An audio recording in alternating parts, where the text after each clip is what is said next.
सियासत में महाराज कहे जाने वाले ज्योतिरादित्य सिंधिया ने लगभग 13 महीने के बाद एक बार फिर सांसद होने का तमगा हासिल कर लिया है।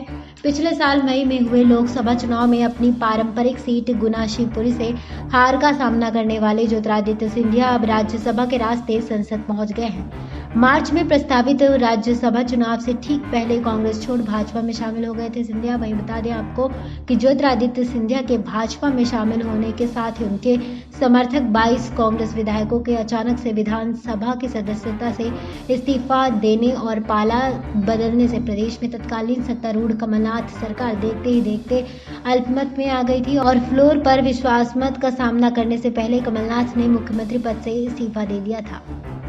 सियासी मैनेजमेंट में माहिर समझे जाने वाले कमलनाथ को पटखनी देने वाले ज्योतिरादित्य सिंधिया की नई संसदीय पारी बतौर राज्यसभा सांसद अब फिर शुरू हो गई है।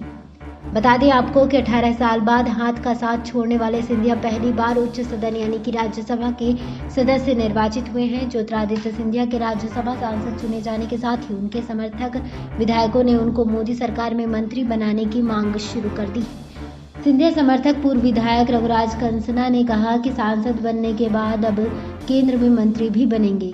दरअसल मार्च में जब ज्योतिरादित्य सिंधिया कांग्रेस छोड़ भाजपा में शामिल हुए थे, तभी से इस बात की अटकलें सियासी गलियारों में चल रही हैं कि राहुल गांधी का साथ छोड़ने वाले ज्योतिरादित्य सिंधिया नरेंद्र मोदी सरकार में कैबिनेट मंत्री बनेंगे।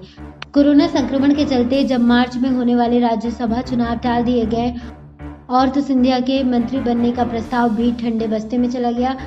अब जब राज्यसभा चुनाव हो चुके हैं और सिंधिया भाजपा सांसद के तौर पर राज्यसभा पहुंच गए हैं, तब इस बात की अटकलें भी तेज हो गई हैं कि वो जल्द ही मोदी सरकार में कैबिनेट मंत्री बनेंगे। सितंबर के पहले पखवाड़े में मध्य प्रदेश में 24 सीटों पर उपचुनाव होने की संभावना है और इनमें 16 सीटें सिंधिया के प्रभाव वाले ग्वालियर चंबल इलाके की है। इसके साथ मालवा में भी जिन 5 सीटों पर उपचुनाव है वहां पर सिंधिया का अच्छा खासा दखल है। विधानसभा के उपचुनाव सिंधिया के लिए एक अग्नि परीक्षा से कम नहीं है। उन पर अपने समर्थक विधायकों को जिताने के साथ मध्य प्रदेश में भाजपा सरकार के भविष्य को सुरक्षित करने की दोहरी जिम्मेदारी है।